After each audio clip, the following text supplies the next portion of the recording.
We are facing a century of bitter defeat. We have been given the forewarning. The U.S. lost in Vietnam. It lost in Afghanistan. It lost in Iraq. It's losing in Iran. These are hints, and they are going to cost us dearly. Compared to that, wouldn't the wiser choice be to sit down with Xi Jinping rather than to threaten him? To sit down with the leadership in Iran rather than to continuously threaten them? For decades, American power shaped much of the global order. But Richard Wolff believes we're now watching something very different. From Iran and the Strait of Hormuz to the rise of China and BRICS, Wolff argues that Washington is confronting challenges it can no longer resolve as easily as it once could. And his warning goes even further. He believes the pressure isn't only coming from abroad. It's appearing inside the United States as well. So, is this another temporary geopolitical crisis? Or are we watching the beginning of a much larger shift in American power? And ironically, Robinson, if the United States was the global hegemon, as I think it was, and if it grew into that position as a result of World Wars I and II, which I think it did, and then it was accepted in the world because they had no choice, that the many colonialisms had become one in the way that, theism became monotheism, graduated to having one God rather than lots of them. Well, then I think you have to see what's going on in the Strait of Hormuz for what it is. That was an American-controlled passageway.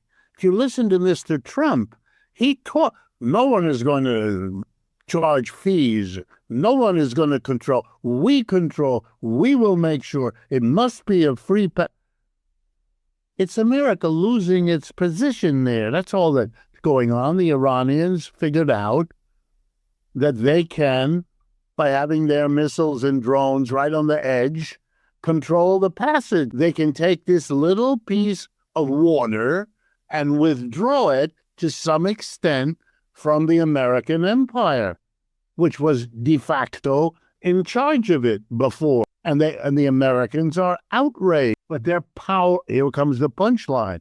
They're powerless to stop it.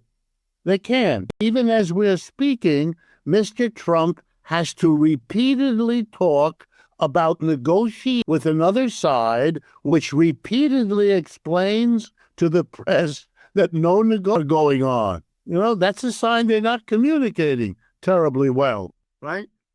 And the reason is the United States can't accommodate what it is that the Iranians demand, and the Iranians cannot accommodate what? The continuation of the American empire. They don't put it quite in that language, although some of them get pretty close. One of the demands has been the United States withdraw from that part of the world, does not rebuild those American bases in the Gulf states that the Iranians have been bombing. Don't rebuild them. Let them go.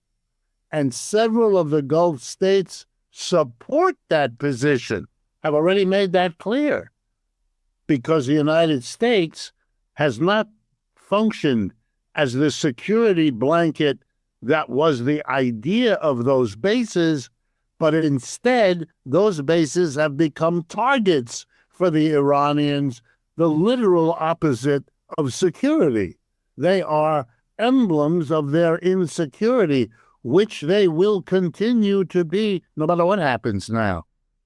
Wow, we are watching in real time the constriction of the American empire as its various subordinate units break away. Nor should we miss that the reason Iran can do it is heavily dependent on their alliance with Russia and with China. But the problem is there are literally dozens of other countries who are in that alliance too, and are going to be able to draw on the support. The line of change is unmistakable. Wolff's argument is bigger than Iran. He sees the Strait of Hormuz as evidence of a world where American military and political influence is becoming harder to enforce. And Iran isn't acting alone. Behind this confrontation sits a much larger shift involving Russia, China, and countries increasingly willing to challenge the old balance of power. Well, I would answer you right away by disagreeing with you. I don't think it's incipient or coming or possible or likely. I think it's already here. And this is not rhetorical. I mean it very, very concretely. In my judgment, the creation of a new special army, the ICE army, I see ostensibly target immigrants who have committed crimes, which was the original designation of the founding of that and its purpose. We now know that it has gone after all kinds of immigrant groups, some undocumented, plenty of them documented. It has mistaken regular people who are not immigrants, citizens, for immigrants, and makes very little effort to do otherwise. But even more important to me are the horrific conditions that are being imposed on the people that are designated as the official scapegoat. The people dying in detention centers, the separation of children from their families, the wearing of ankle bracelets on Haitians in a couple of states, I forget which they are, that started apparently this week. What in the world is going on?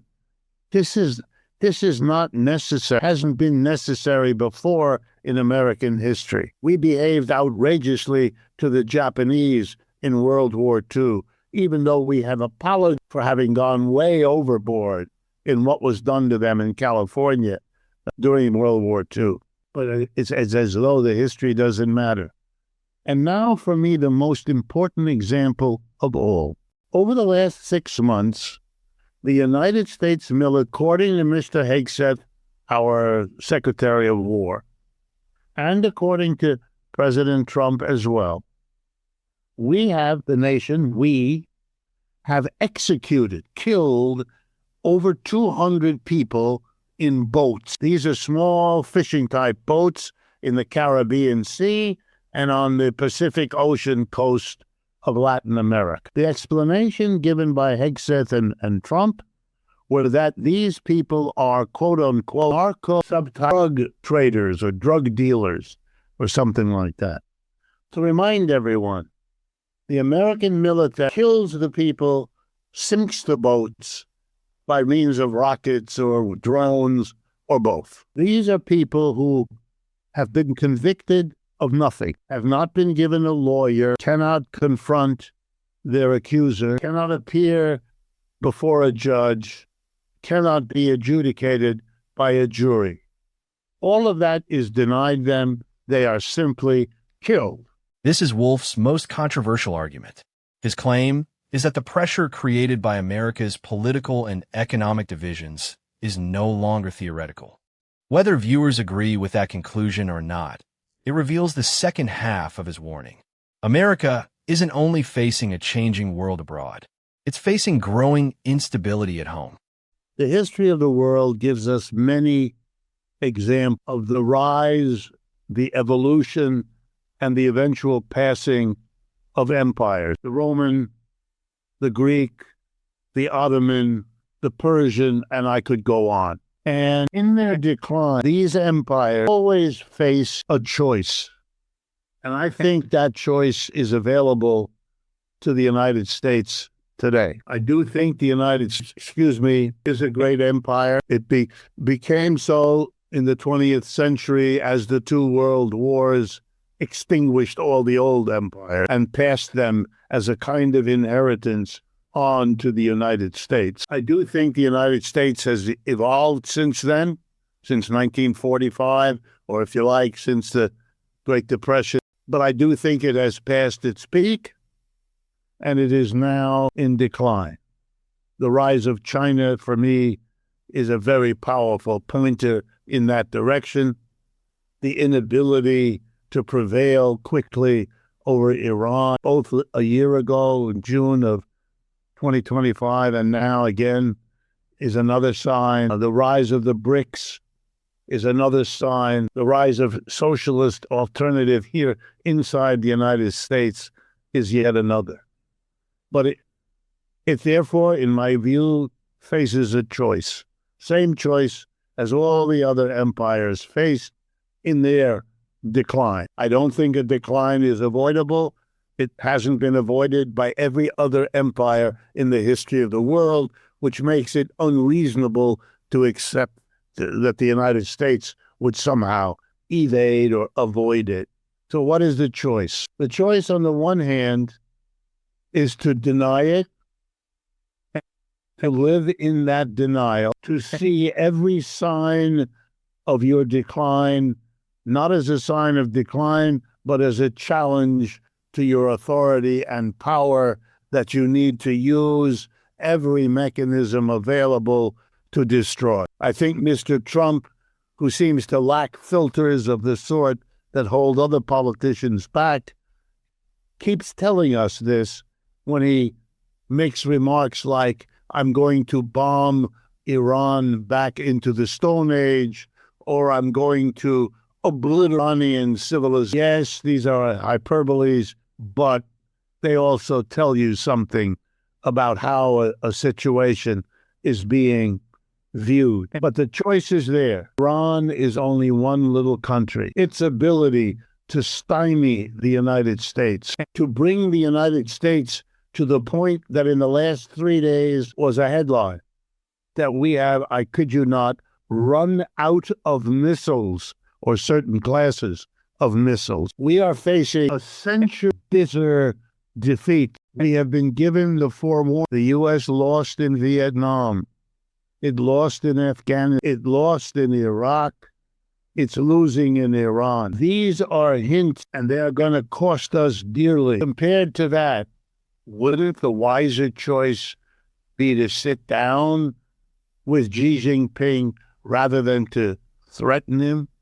To sit down with the leadership in Iran rather than to continuously threaten them? How much more of the latter response are we going to see? Wolff's conclusion is severe, but underneath is a much bigger question about America's future. A more multipolar world